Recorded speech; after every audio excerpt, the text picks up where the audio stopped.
Okay, on the intro of Crazy Train, there is a feedback that happens. I think Randy just was playing really loud and he turned up his volume on his guitar in the studio and it instantly fed back. I like to capture that by using harmonics, so I'll do something like this.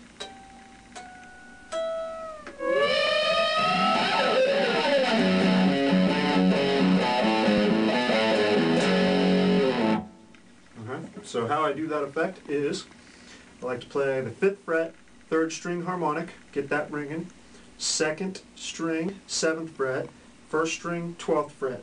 Try and get it so they all ring together, okay? And that'll create sort of a cool sounding effect. You don't have to do the whammy bar. If you don't have a whammy bar, it sounds just as good. Here's what it sounds like. You got to get them all to ring at the same time. Volume up.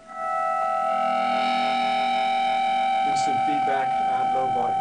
Okay? For a good pick slide, angle your pick slightly off center, and then try and catch 2 strings, and that'll give you the good pick slide. Really dig in on it. Okay, good.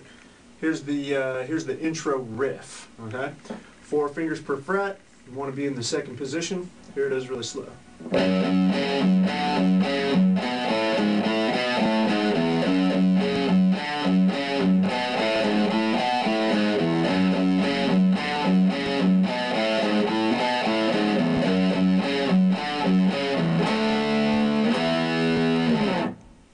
Just like that. I prefer to use downstrokes on that. I'm kind of old school metal. I feel like I can get better control over the dynamics with downstrokes as opposed to alternate picking that first part. But experiment. Okay.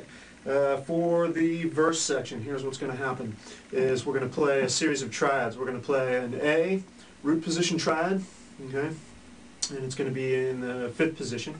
So, and then we're going to do this. We're going to play a regular E chord, however we're going to use an inversion though in the 4th position. Sounds like this. Then we're going to take the same inversion, move it down to the 2nd position here for the D chord. And then we're going to play a regular open position to A chord. I bar with my 1st finger, kind of the rock way to play that. Creates a scale-like effect on a regular chord progression. Sounds like this.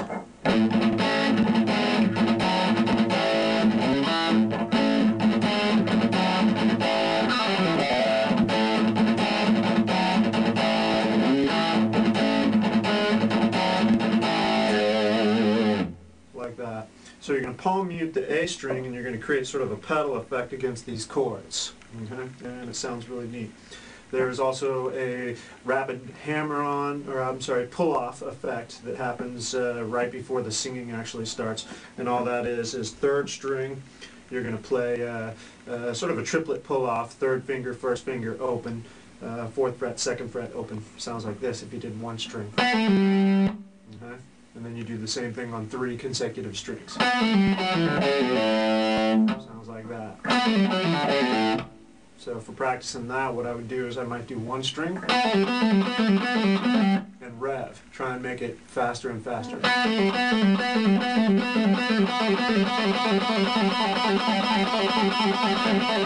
Something like that. And then just take it across the 3 strings. Like that.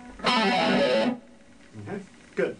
On the verse, I like to alternate between a couple of different little fills. I'm going to play this one, simply a little slide slur thing, and then I'll alternate that with a G sharp note with a little bit of vibrato. So I'll get this sort of effect.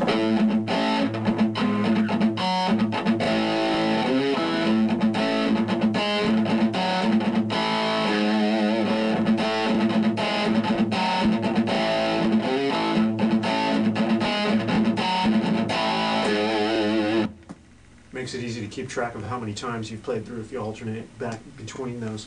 On the last time, there is a little variation that, you know, sometimes when I hear bands play this and such, they don't always capture this little part.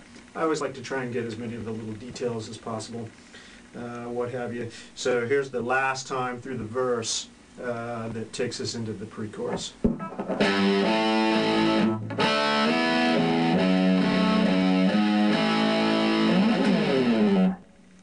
Very important to get the in there. Adds character. Could be a pick slide also, but 9 times out of 10 I'll just slide down. Okay? Sounds like that. Here is the pre-chorus section. Goes to sort of an F sharp here. And here's what we're going to do here.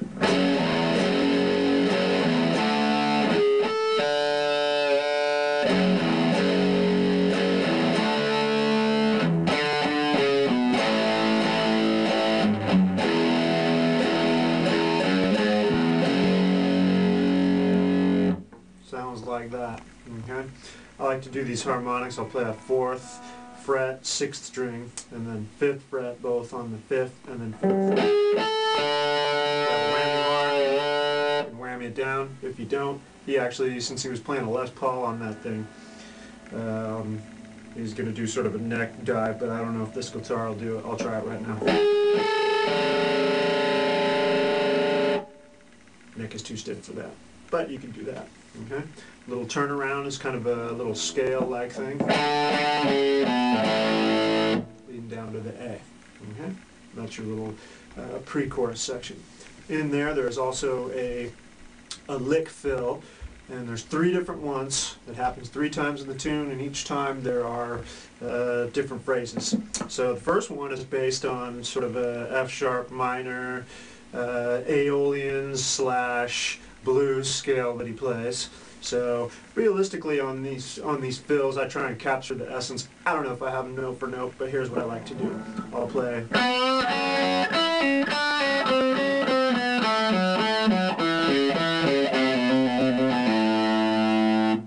sounds like that. Okay. The second time there's going to be a fill with some pull-off arpeggios, which starts I don't know, I suppose it's an F sharp minor is what we're doing here. We're in F sharp minor, so it starts on F sharp minor. I'm going to play 9th fret, 5th fret on the 1st string with the pinky and 1st finger respectively, and then I'm going to use my 2nd finger to catch the F sharp note on the 2nd string, and that's going to be 7th fret. And I'm going to do this little pull-off thing. Okay. For practicing this little thing, you can just do it all in one position. Do this.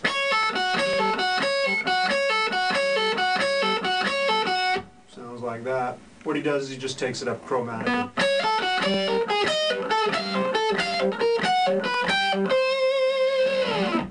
Like that.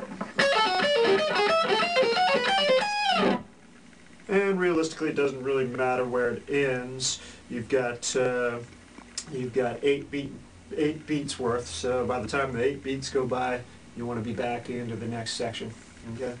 Let's look at the next little thing. I suppose you could call it a chorus. I don't know if it's a chorus or not. I don't know if this tune has a chorus. But so we come off of the fills there. Actually, there's one more. The 3rd time, here's what you're going to do. You're going to do this thing. It's this little lick. You're going to start F sharp minor again. Sounds like that. What you're going to do, again, he just takes it up chromatic. Slide off, back into the part. Then we're going to the next part. So 1st time, it's the descending lick here. 2nd time, arpeggio is leading up. 3rd time, it's this sort of, I don't know, bluesy sounding lick that's going to move up also chromatically.